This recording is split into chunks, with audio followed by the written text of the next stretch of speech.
நமக்கு பிடிச்சிருது வாங்கிக்கிறோம். அதெல்லாம் விடு. தீபாவளிக்கு பட்சணை இப்போ நம்ம வீட்டில் தயாரிக்கிறது இல்லை. தீபாவளிக்கு ட்ரெஸ்ஸு அது மாதிரி யாருமே போடாத ஒரு துணியை வாங்குகிறோமானாக்கா கிடையாது. தீபாவளி அன்றைக்கி தான் அதை போடுறோமானாக்கா கிடையாது. கடைக்கு போய் வாங்கி போட்டு பார்த்து சரியாக இருக்கான்லாம் பார்த்துட்டு செல்ஃபிலாம் எடுத்துகிட்டு அதுக்கப்புறம் தான் வரணும். தீபாவளிக்கு எண்ணெய் குளியல் அப்படிங்கிற விஷயம் கண்டிப்பாக எண்ணெய் குளியல் செய்யணும். அதை நம்ம செய்கிறோமானாக்கா அதுவும் இப்போ குறைஞ்சிட்டு வருது.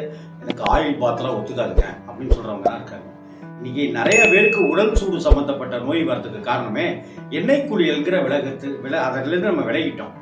நான் கேட்கறதுக்கு உங்கள் மனசாட்சியை தொட்டு பதில் சொல்லுங்கள். உங்கள் வீட்டில் நீங்கள் வாரம் எண்ணெய் தேய்ச்சி குடிக்கிறீங்களா? ரெண்டாவது, உங்கள் வீட்டில் சீயக்காய் பவுடர் இருக்கா? சிகைக்காய் பவுடர் இருக்கா? அரப்புத்தூள் இருக்கா? அரப்புத்தூளை பயன்படுத்தி குளிக்கும் போதும் சீயக்காய் தூளை பயன்படுத்தும் போதும் நமக்கு பேன் பொடுகுன்னு இவ்வளவு பிரச்சனை இல்லை.